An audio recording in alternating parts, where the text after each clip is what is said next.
Giving the artistic vision behind Gorillaz, how the band was conceived, the lore, the artistry, their eclectic sound, and diverse array of musical influence, you'd think they'd be one of my favorite bands. Yeah, me too. Gorillaz is a band I wish I was more into. It's not that I don't like them, they have some amazing music, absolute bangers and classics. I'm not sure why, it's just not a band I actively seek. They're one of my best friend's favorite bands. They were also my ex-girlfriend's favorite band. I don't know, I just never connected with them. However, whenever they show up, I listen. I was made aware of their upcoming album, The Mountain, on September 11, 2025, with the release of their first single, The Happy Dictator. While already piquing my curiosity, it wasn't until the next single, The Manifesto, that really caught my eye and made me excited for the album. The collage of the Indian-inspired hip-hop beats under Trueno's reggaeton flow was already a fascinating and hypnotizing sound, but then we go full prog rock on this by switching beats twice with a fantastic posthumous performance by Proof. After that, I missed the other two singles, Damascus and The Hardest Thing / Orange County. But this album came back on my radar when it was announced that Gorillaz were releasing a short film called The Mountain, The Moon Cave, and The Sad God. Oh man. Sounds like there's gonna be a lot of meat on this bone. I should keep an eye out so I can make a video about this as soon as it comes out. What do you mean it came out today?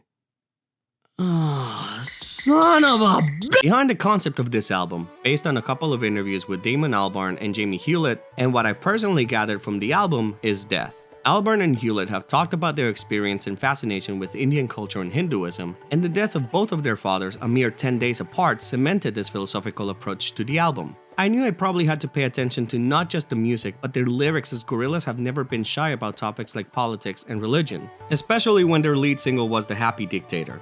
Now, as an American living in the US in 2026, a song about a fascist autocrat vomiting platitudes about how everything's great and everything's fine, and how you can only trust him, especially if you're afraid and frustrated of all the horrible things happening around you, hits a little too close to home. Now, Albarn has said the song was inspired by a trip he took to Turkmenistan, but if it honks and steps like a goose. However, the manifesto has lyrics that are much more philosophical in nature, alluding to enlightenment and to see what's beyond the carnal world. This tickles my philosophy dropout / artsy New York film major bone because I find the theme of a song paired with reggaeton, a musical genre that, as I mentioned in my Norwegian reggaeton review, is stereotypically very carnal in nature, so inspired. However, as mentioned previously, this song features a posthumous performance by Proof, who died in 2006. The inclusion of this freestyle, which is very much associated with death, really paints a picture about what the song and the album as a whole is about, the cycle of life and death. With that being said, how is the actual album? I can't remember where I heard this first, if it was a Taught in the Shadows video or something, but streaming has changed the nature of the album, since it fundamentally changed audiences' listening habits. Not to derail this video by going into detail of the history of music consumption and how that shaped how the actual music could be, but very long story short, I think that thanks to streaming, we're back to a singles market. Meaning that every new release prioritizes and revolves around a few singles, and then have a collection of songs to complete the album. I mention this because if you go into The Mountain with that mentality, I swear you are missing out. This album has a ton of great songs in it, but listening to this album front to back in order with the lyric / booklet in hand will enhance the listening experience immensely. The Mountain is the embodiment of greater than the sum of its parts. Sonically, the standout truly is the incorporation of Indian classical instruments, even heavily featuring famed sitar player Anushka Shankar. I love genre mixing, but Gorillaz take it to a whole new level as they also throw in rap, hip-hop, electronica, reggaeton, disco, and R&B, while they include lyrics in English, Spanish, Hindi, Arabic, and Yoruba? This eclectic cultural melting pot sounds like a mess, but it works!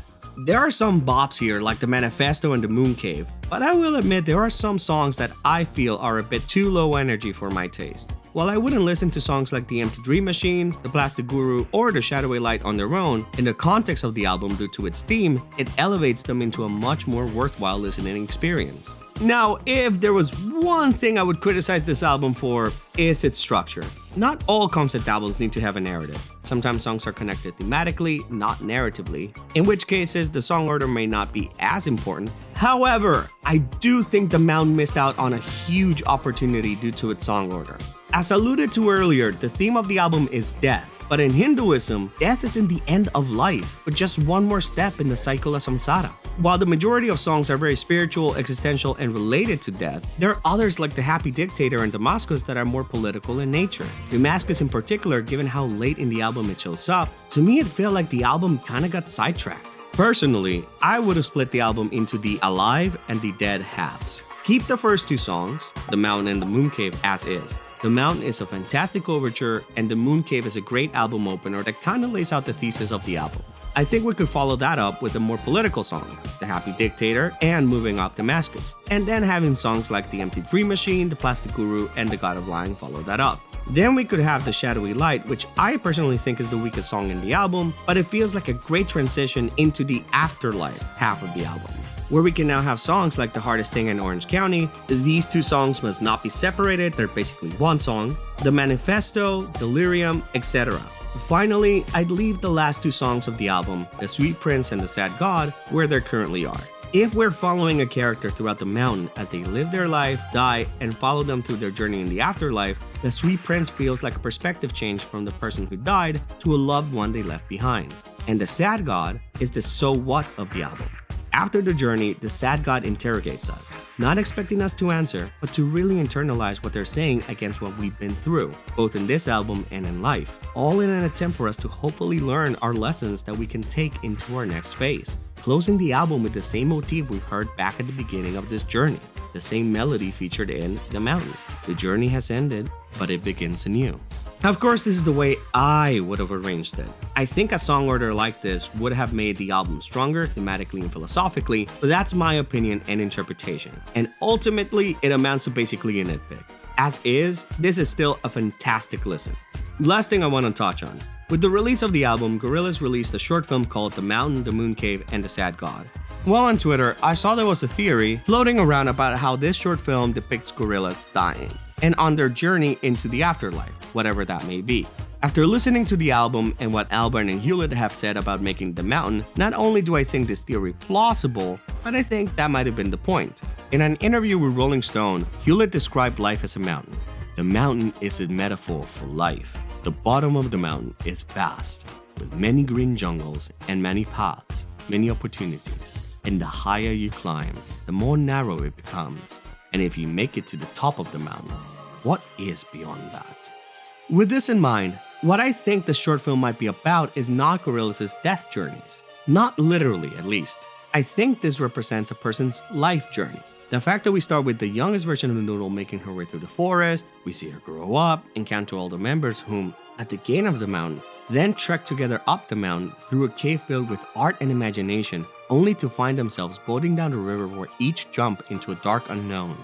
This might be a metaphor for the idea of life flashing before your eyes when you die. I think the theory of us seeing Noodle's journey into the afterlife, meeting her loved ones, and Murdoch, don't think we didn't catch that, and moving on to the great unknown does hold some water. Especially since it explains why 2D shows up with a steering wheel, him dying in a car accident, and Murdoch walking with a snake in his hand, either dying from a literal snake bite, or the snake being a metaphor for poison, meaning either drug or alcohol overdose, or poisoning since we know from the lore he has people who want him dead.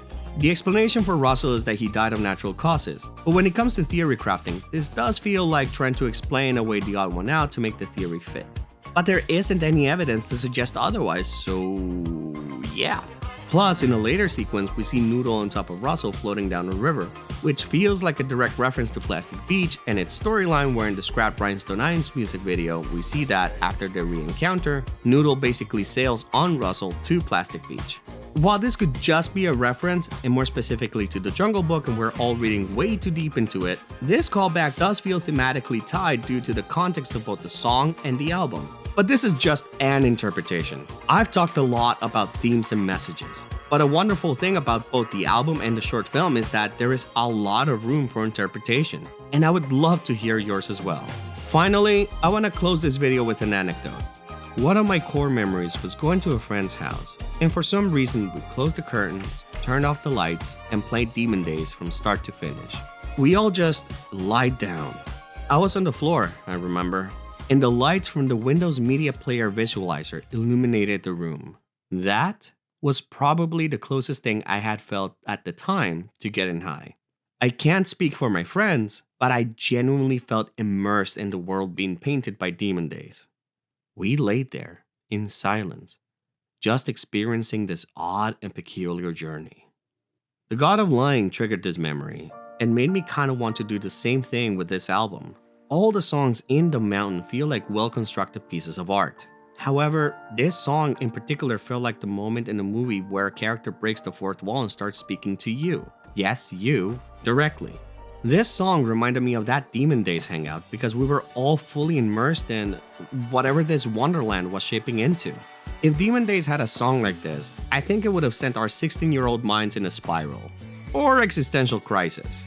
And maybe I should stop here or else I might reveal more than I intend to.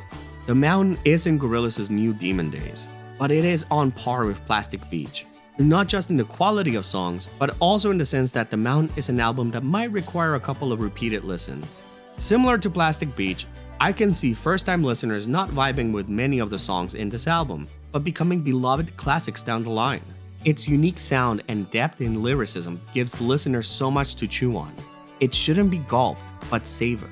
While it might not be everyone's cup of tea, The Mountain is not an album you just listen to, but rather a musical journey you embark with open ears and an open mind. Thank you very much for watching. Have you listened to The Mountain? What do you think? Do you agree? Disagree? Did you like the record? Let me know your thoughts in the comments below. I hope you enjoyed this homily and hope to see you in the next one. Later.